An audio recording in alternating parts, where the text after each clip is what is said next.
Namaste friends, let us discuss the law of Malus in polarization. First of all, let us see the statement.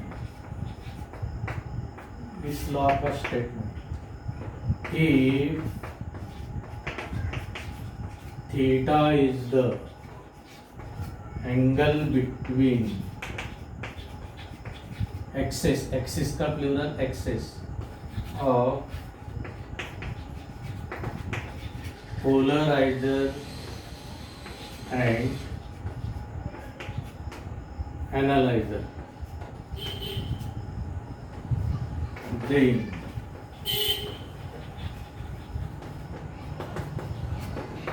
intensity I2 of light transmitted by analyzer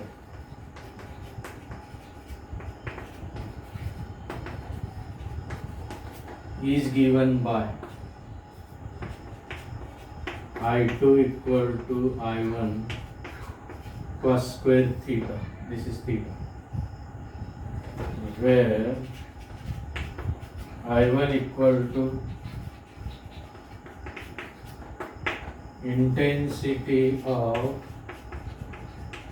plane polarized light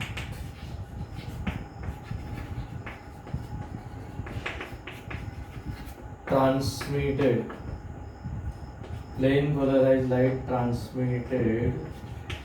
by polarizer.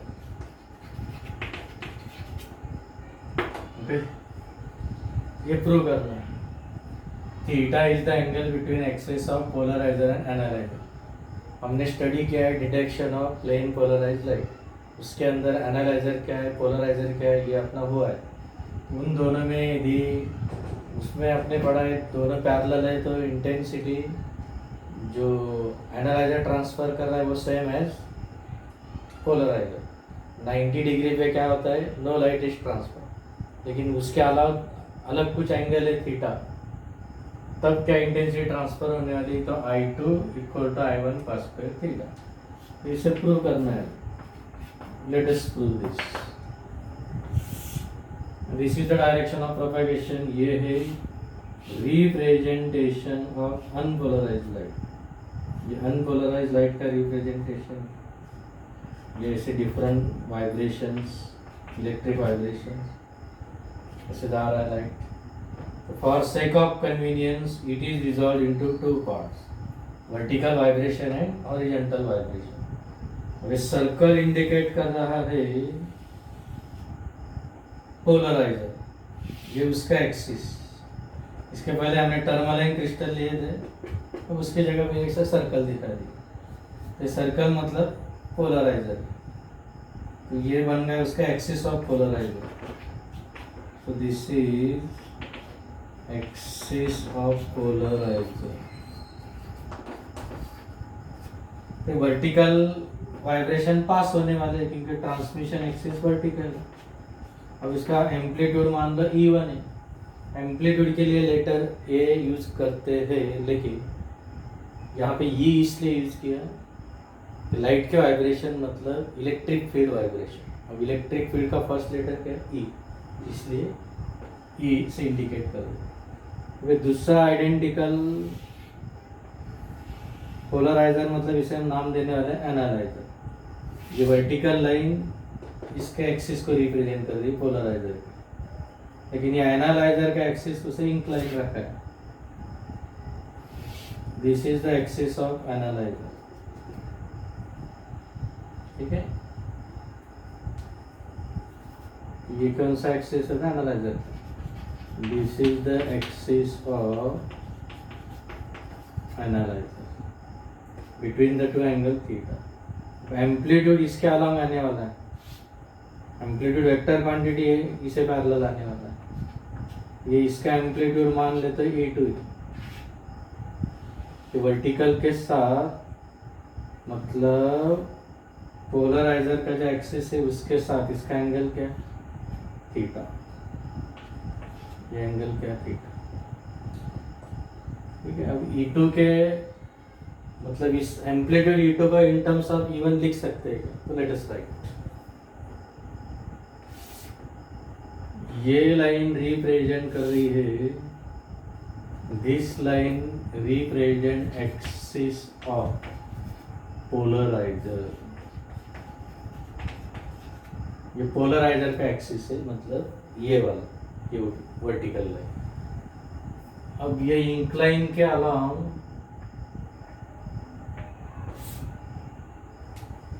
ये है axis of analyser, axis of analyser के लिए incline line को draw करते हैं,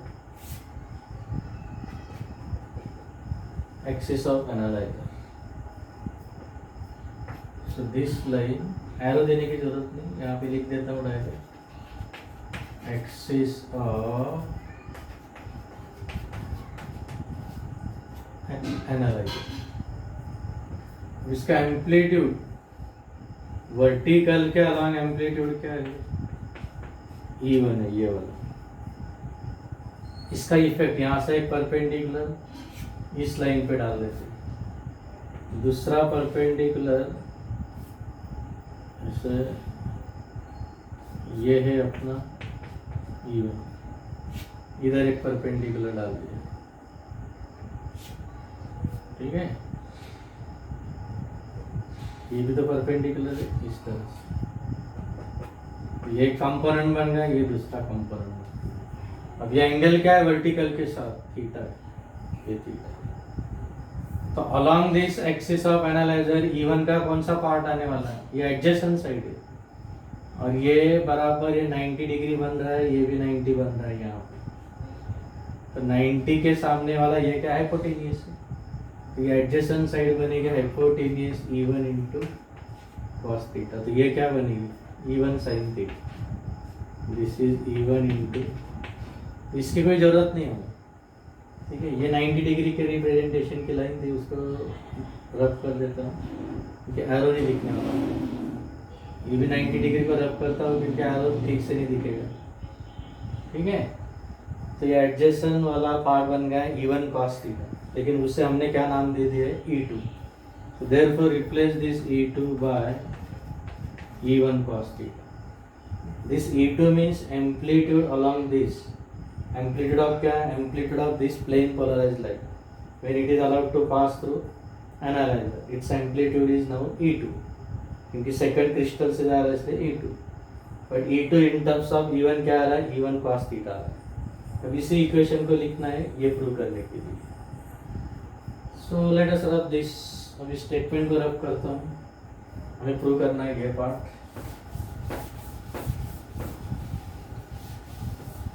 तो from figure, ये figure यहाँ से उस फिगर को ड्रॉ किया है,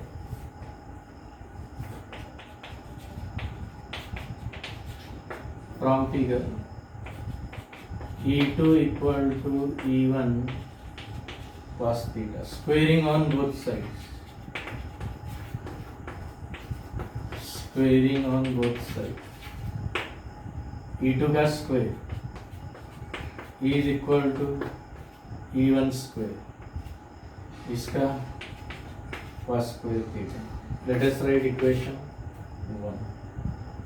Now we know amplitude is directly proportional to, sorry, intensity of light directly proportional to square of the amplitude.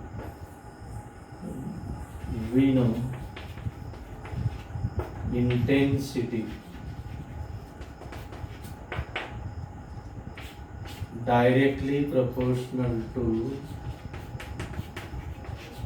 amplitude square. इस डायग्राम को भी रब करता हूँ।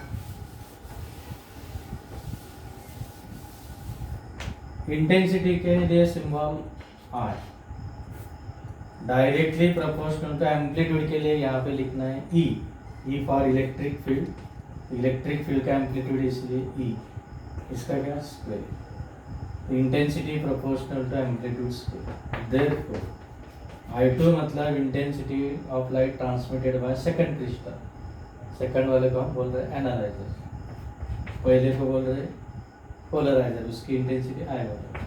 Is equal to E2 upon E1 whole bracket square. ठीक है, अब इसे थोड़ा सिंप्लीफाई करते हैं। I2 upon I1 is equal to E2 square upon E1 square. ठीक है, सो देयरफॉर E2 स्क्वायर क्या आएगा, ये इधर ट्रांसफर होने वाला है, ये इस साइड। तो I2 upon I1 multiplied by E1 square, putting in 1, putting in equation 1 we get E2 square की जगह ये डाल दो, I2 upon I1 E1 square is equal to E1 square first square theta. ये कैंसर, तो क्या बचा है फिर फाइनली I2 इक्वल टू, ये इधर जाके multiply I1 cos square theta, hence proof, ये हमने प्रूव कर दिया। This is the proof of malleus law. इसे आगे एक्सटेंड कर सकते हैं हम, आगे कैसे एक्सटेंड कर सकते हैं देखो। We know due to polarization intensity becomes half, so let I0 equal to intensity of unpolarized light, intensity of unpolarized light। therefore I1 क्या है, प्लेन पोलराइज की, तो प्लेन पोलराइज की इंटेंसिटी अनपोलराइज की कितनी होती है, हाफ होती है। Okay, therefore I2 equal to क्या आने वाला है, I1 की जगह इसे डाल दो, I0 बाय 2 ये cos square theta. This is again malleus law in terms of intensity of unpolarized light, this is in terms of intensity of plane polarized light transmitted by first crystal that is polarized। ठीक है, ये दोनों statement, दोनों equation किसके लिए, malleus law के लिए। ठीक है, this is about law of malleus.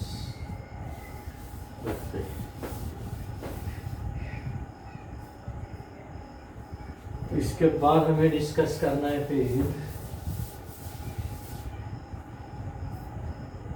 उसके बाद फिर ब्रिस्टर्स लॉ।